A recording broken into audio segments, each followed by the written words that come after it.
Noble Lords know that we aren't here today to examine the tactical blend of persuasion and nuisance that constitutes peaceful dissent for those who don't own media or energy empires or walk red or green carpets.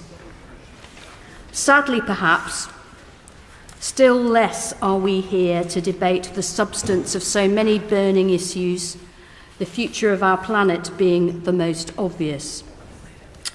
No, my lords, we are here to protect the constitutional climate, to scrutinise yet another public order bill proposed for an overcrowded statute book. Is it effective, transparent, proportionate, and even-handed?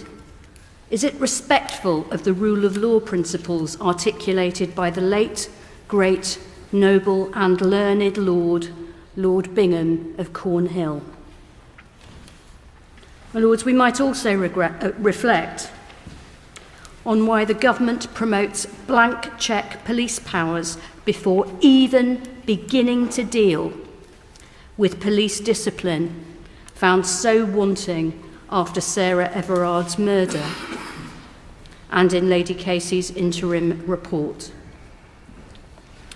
This bill bears closer resemblance to anti-terror law than measures aimed at addressing moments when peaceful dissent crosses a line into significant public nuisance.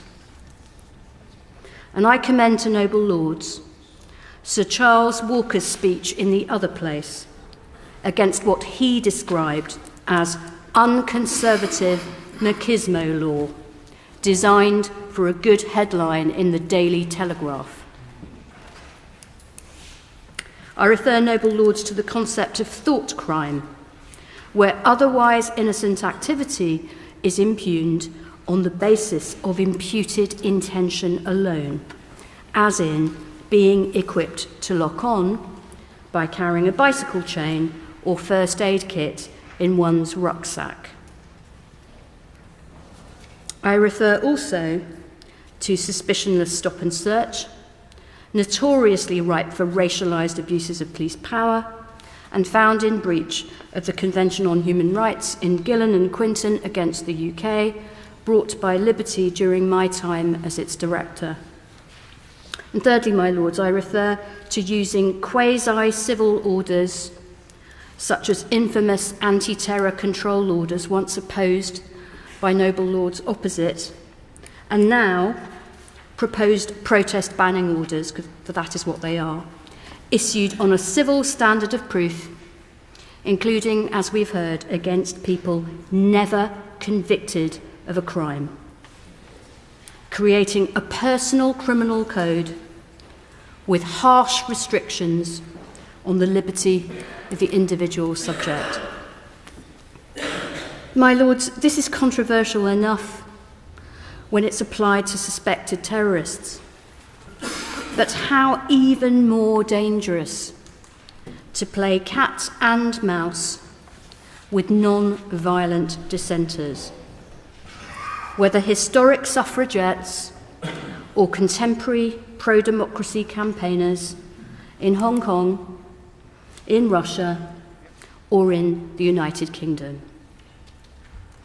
Now, some noble lords may find the comparisons uncomfortable, as well we all should.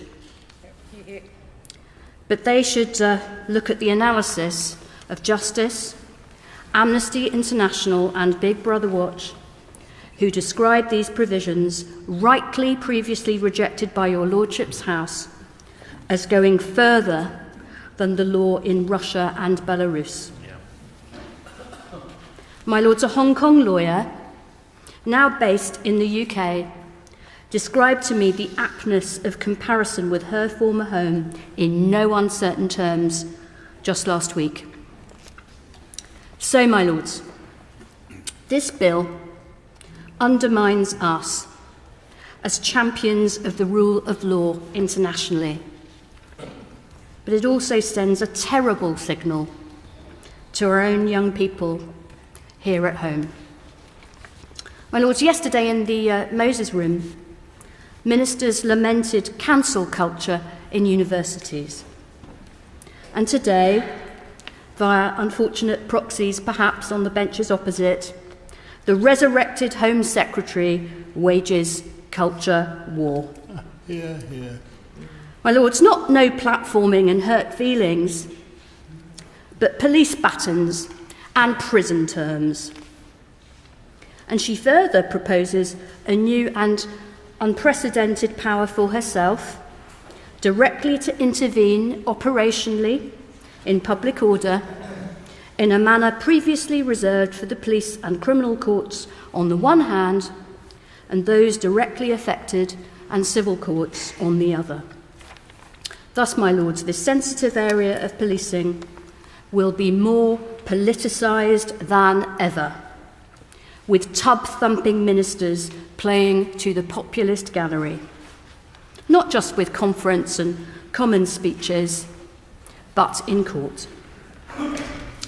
My lords, the Home Secretary pleads redemption for herself, but incarceration for those who plead for the planet, against poverty, and even for free speech itself. My lords, hypocrisy isn't mere tactical error. When it invades our statutes, it threatens the legitimacy layer, that which protects law-based order in which civilised society endures. And, my lords, when an unelected House, and my lords, an unelected House that doesn't stand for rights and freedoms becomes even and ever harder to defend. That was long-standing defender of civil liberties Shami Chakrabarti tearing strips off the draconian public order bill. It's clear that this bill has provisions within it that are incompatible with a free society. That's why over 100,000 of you have signed our petition to stop the government from ankle-tagging innocent protesters. If you want to protect protest rights, the best way to do that is by becoming a Big Brother Watch supporter. You can do that by following the link in the comments below, and if you want to watch more videos like this one, hit the subscribe button on our channel.